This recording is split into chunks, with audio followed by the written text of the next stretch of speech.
You know, one thing I've noticed about my videos over the past week is I really do love history. I really bring up history a lot, small little facts or interesting tidbits. Now, part of that is, obviously, I just think history is a cool subject. I mentioned that a few days ago in one of my videos. It was my favorite thing to learn about in school. But believe it or not, I also think that history is just a really important thing for League of Legends players to know about and to consider. One of the reasons I bring up all these tidbits and facts from the past in my videos is because I'm actually a pretty old school player. I didn't get into the beta, but I started playing League pretty early into Season 1, and I've been following the competitive scene and the game itself ever since. I feel like any older veteran player gets a really nice perspective on League that would be really great if everyone had it. Like CLG, for instance. CLG is a team that, let's be honest, they haven't been doing that well. They've actually been doing pretty well in the regular seasons of the NALCS, but they choke during the playoffs all the time. They still have issues with choking. But even with all their modern issues, they're still a pretty storied team that's influenced the game and its esports scene in many different ways. They had a period in early Season 2 where they almost disbanded as an organization. After a disappointing 5th place finish at the Season 1 finals, CLG went into the next international tournament, which was IEM Global Challenge Cologne, saying that if they did not take first place there,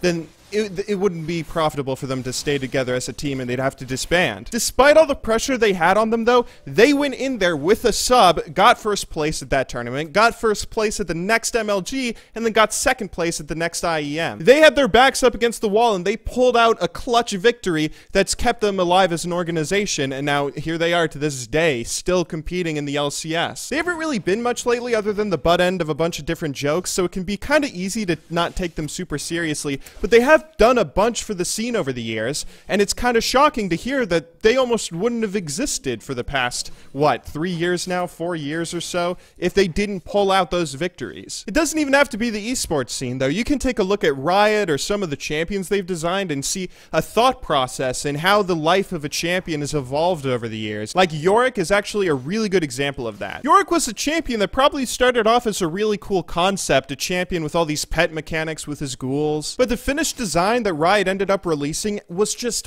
horrible. It was awful. I mean, nobody knew where he was supposed to be played. I ended up taking him as support the first game I ever tried him. I went like, I think the score was 3-14 and 8. It was 3-14 and some small number of assists, which I remember very specifically because it was a very awful experience for me. I got reported by my team. It was not fun. Even in the champion spotlight, you can hear Freak's tone of voice. He sounds depressed that he has to play this champion on release, like he's just struggling to find any good things to say about them. My burst damage from Omen of Pestilence and Omen of Famine get us the kill underneath the turret. On release, nobody knew how to play him or what he was supposed to even do for a team, so he quickly sort of died away where people just stopped paying attention to him. That was until Rain Man played top lane against some random Yorick player that just sort of showed up out of nowhere in solo queue. He plays top lane against him, gets demolished by the guy, and then starts trying to figure out how you're supposed to play Yorick. This random guy found some runes and masteries that if you run them, then you'll be able to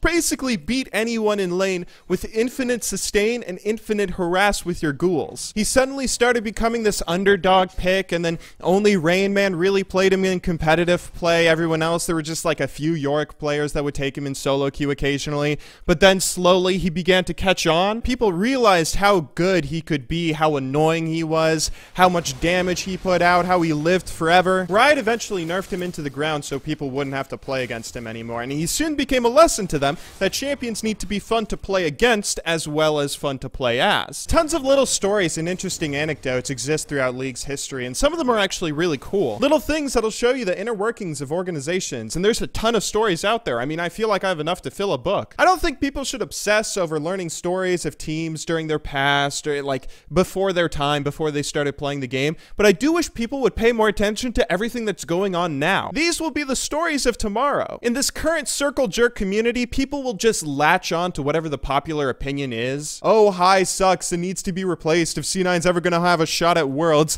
Very quickly becomes, holy shit, the only reason C9 was good in the first place is because of High, in just a matter of days. What's important is to take an objective look on players and teams and League and the game and see how they all evolve over time, and take the time to listen to the stories that the community is trying to tell you. It'll make everything much more interesting for you, and you'll be surprised at how many cool stories there are out there. Anyway, that's just my opinion in all this. Thank you all very much for watching today's video. Of course, I will see you all tomorrow, but until then, good luck in solo queue and have a wonderful day.